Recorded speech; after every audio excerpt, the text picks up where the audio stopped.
राज्यात नुकत्याच पार पडलेल्या महानगरपालिका निवडणुकांमध्ये वेगवेगळ्या पद्धतीचे पॅटर्न पाहायला मिळाले होते. म्हणजे काही ठिकाणी अधिक चुरशीच्या लढती झाल्या, काही ठिकाणी अनेक दिग्गजांना पराभवाला सामोरं जावं लागलं, काही ठिकाणी अगदी नवीन आलेले उमेदवार मोठ्या मताधिक्यानं निवडून आले, काही ठिकाणी कुणी जायंट किलर ठरलं. असे वेगवेगळे पॅटर्न्स या निवडणुकीमध्ये समोर आले होते. मात्र या सगळ्यामध्ये सगळ्यात जास्त एका पॅटर्नची चर्चा रंगतीये, तो पॅटर्न म्हणजे जेल पॅटर्न. अर्थातच या निवडणुकीमध्ये अनेक असे उमेदवार होते जे तुरुंगात होते, तुरुंगातून निवडणूक लढवत होते आणि निवडणूक जिंकून सुद्धा त्यांनी दाखवली. त्यामुळे अशाच उमेदवारांची चर्चा सध्या सर्वाधिक रंगलेली पाहायला मिळतेय. सध्या राज्यात झालेल्या या निवडणुकांमध्ये एक दोन नाही तर असे 4 नगरसेवक निवडून आलेत, जे सध्या तुरुंगामध्ये होते. तुरुंगात बसून कुठलाही प्रचार न करता नातेवाईकांनी किंवा समर्थकांनी केलेल्या प्रचाराच्या जोरावर हे चौघेही जण निवडून आलेत. नेमके कोण आहेत हे चौघे जण पाहणार आहोत. नमस्कार, मी समृद्धी आणि तुम्ही पाहताय टॉप न्यूज मराठी. या पॅटर्न मधलं सगळ्यात जास्त गाजलेलं नाव अर्थात आंदेकर टोळी. पुण्यामध्ये अनेक वर्षांपासून ज्या आंदेकर टोळीचं गुन्हेगारी क्षेत्रामध्ये वर्चस्व असलेलं पाहायला मिळतं, तीच आंदेकर टोळी राजकारणात सुद्धा तितकीच सक्रिय असलेली पाहायला मिळते. या निवडणुकीमध्ये सुद्धा प्रभाग क्रमांक 23 मधून आंदेकर कुटुंबातील 2 महिला या निवडणुकीच्या रिंगणात होत्या. सगळ्यात पहिल्या होत्या सोनाली वनराज आंदेकर, अर्थात वर्षभरापूर्वी ज्या वनराज आंदेकर यांचा खून झालेला होता त्यांच्या पत्नी. वनराज आंदेकर स्वतः सुद्धा माजी नगरसेवक राहिले होते, त्यामुळे अर्थातच त्यांच्यानंतर त्यांचीही नगरसेवक पदाची रिक्त झालेली जागा त्यांच्या पत्नीला मिळणार हे आधीच ठरलेलं होतं. त्यांच्या कुटुंबियांनी तसं ठरवलेलं होतं. मात्र या सगळ्यामध्ये विशेष ठरलं ते म्हणजे जेलमधून निवडणूक लढवणं आणि निवडून सुद्धा येणं. याच पॅटर्न मध्ये याच कुटुंबातील दुसरी व्यक्ती होती लक्ष्मी आंदेकर. लक्ष्मी आंदेकर या माजी नगरसेविका आहेत. या आधी सुद्धा त्यांनी सभागृहामध्ये काम केलेलं आहे आणि याच सगळ्या कामाच्या जोरावर पुन्हा एकदा त्या निवडणुकीच्या रिंगणात उतरल्या होत्या. आणि यावेळेस त्यांचं सुद्धा हेच वेगळेपण होतं की त्या प्रचारासाठी बाहेर नव्हत्या, त्या सुद्धा तुरुंगातून निवडणूक लढवत होत्या आणि त्यांच्या साठी ही सगळी निवडणुकीची तयारी जी आहे ती त्यांच्या कुटुंबियांनी केली आणि यामध्ये या दोघी सुद्धा भरघोस मतांनी विजयी झालेल्या पाहायला मिळाल्या. लक्ष्मी आंदेकरांच्या बाबतीत सांगायचं झालं तर फार काटेकी टक्कर त्यांच्या प्रभागामध्ये झालेली होती. मतमोजणीच्या दरम्यान कुणी पुढे कुणी मागे असं बरंच काही घडत असताना लक्ष्मी आंदेकर या शेवटच्या फेरीमध्ये मोठ्या लीडनी निवडून आलेल्या पाहायला मिळाल्या. विशेष म्हणजे लक्ष्मी आंदेकर, सोनाली आंदेकर यांच्यावर एक नाही तर 2 गुन्हे सध्या दाखल आहेत आणि दोन्ही गुन्ह्यांची सध्या न्यायप्रविष्ट प्रकरणं असलेली पाहायला मिळतात. यातलं पहिलं प्रकरण अर्थातच आयुष कोमकर हत्या प्रकरण.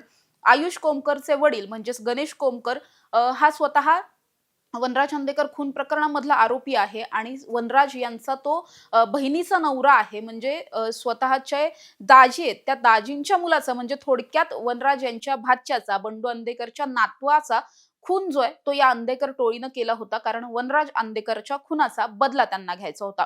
या एका खुनावरती ही आंदेकर टोळी थांबली नाही. हा खून झाल्याच्या नंतर पोलिसांनी संपूर्ण आंदेकर कुटुंबाला तुरुंगात टाकलं. असं सगळं असताना, प्रकरण न्यायप्रविष्ट असताना बाहेर केवळ 1 ते 2 लेडीज बाहेर राहिलेल्या होत्या. म्हणजे कृष्णा आंदेकरांची पत्नी असेल किंवा वनराज आंदेकरांच्या मुली असतील, अशा पद्धतीच्या अगदी मोजक्या काही लेडीज बाहेर असताना या सगळ्या लेडीजनं खरं तर ही निवडणूक कुठेतरी आपण म्हणू शकतो पुढाकार घेऊन या निवडणुकीमध्ये त्या सामोऱ्या गेल्या. सगळ्या स्ट्रॅटेजीज त्यांनी ठरवलेल्या होत्या आणि त्यांच्याच माध्यमातून सगळा प्रचार केला गेला. इतकं कमी की काय म्हणून आयुष कोमकर हत्या प्रकरणाच्या नंतर गणेश काळे हत्या प्रकरण सुद्धा झालं. गणेश काळेचा भाऊ सॅम काळे हा सुद्धा वनराज आंदेकर खून प्रकरणामधला आरोपी होता आणि त्याच्या भावाचा खून करून आणखी एक बदला घेण्यात आला आंदेकर टोळीकडून.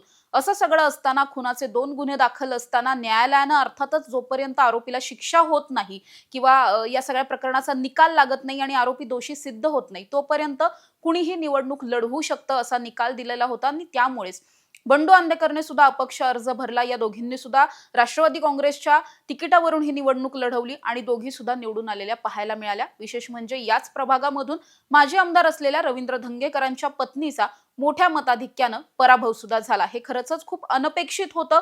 तुरुंगातून निवडणूक लढवलेल्या 2 महिला दोघी सुद्धा निवडून येतात हे पुणेकरांसाठी फार आश्चर्यकारक होतं. या सगळ्यामधलं दुसरं नाव आहे अर्थातच सोलापूर महानगरपालिकेच्या निवडणुकीमध्ये मोठ्या मताधिक्याने निवडून आलेल्या शालन शिंदे यांचं. शालन शिंदे यांच्या या प्रभागाकडे, त्यांच्या सगळ्याच निवडणुकीकडे संपूर्ण राज्याचं लक्ष लागलं होतं. कारण म्हणजे शालन शिंदे यांच्यावरती नुकताच दाखल झालेला गुन्हा. म्हणजे अगदी वनराज आंदेकरांचं खून प्रकरण झाल्याच्या नंतर आयुष कोमकरचं हत्या प्रकरण झालं आणि खूप दिवसांपूर्वीचा हा गुन्हा होता. हे आंदेकर कुटुंब अनेक दिवसांपासून, अनेक महिन्यांपासून तुरुंगात होतं.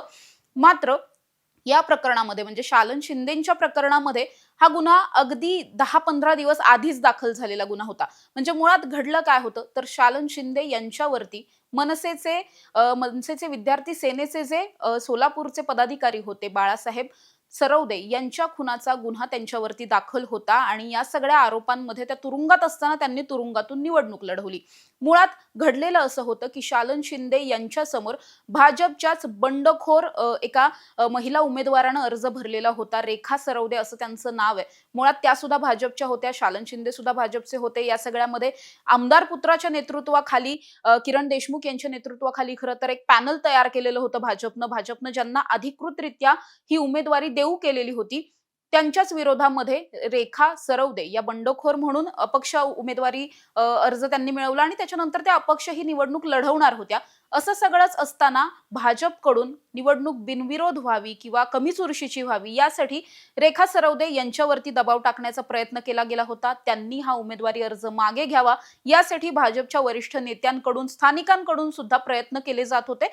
त्यामुळेच या सगळ्यामध्ये सरवदे विरुद्ध शालन शिंदे अशा पद्धतीचं एक युद्ध छेडलेलं पाहायला मिळत होतं. दोन्ही बाजूच्या समर्थकांमध्ये बाचाबाची सुरू होती. 1-2 दिवस हे वाद सुरू होते आणि असं सगळं असताना याच प्रकरणामध्ये रेखा सरवदे यांच्या काही समर्थकांकडून शिंदेंच्या काही समर्थकांवरती बाचाबाची झालेली होती. त्यांचं ऑफिस वगैरे फोडण्याचा प्रयत्न झाला होता आणि असं सगळं असताना बाळासाहेब सरवदे हे रेखा सरवदे यांच्या वतीनं मध्यस्थी करण्यासाठी शालन शिंदे यांच्या समर्थकांबरोबर बसलेले होते आणि त्यांचं असं म्हणणं होतं की दोन्ही उमेदवार हे एकाच समाजातील आहेत, आपल्याच मतांचं विभाजन या सगळ्यामध्ये होणार आहे. त्यामुळे अशा पद्धतीने आपण आपल्या आपल्यातच कुठेही भांडणं करायला नको, ज्याला जो निर्णय घ्यायचा असेल त्याने तो वैयक्तिक निर्णय घ्यावा वगैरे अशी सगळी समजूत घालत असतानाच शालन शिंदे आणि त्यांच्याच काही समर्थकांकडून याच सरवदे यांच्यावरती जीवघेणा हल्ला करण्यात आला. त्यांची निर्घृणपणे हत्या करण्यात आली. या हत्येच्या आरोपाखाली 3 जानेवारी रोजी शालन शिंदे यांना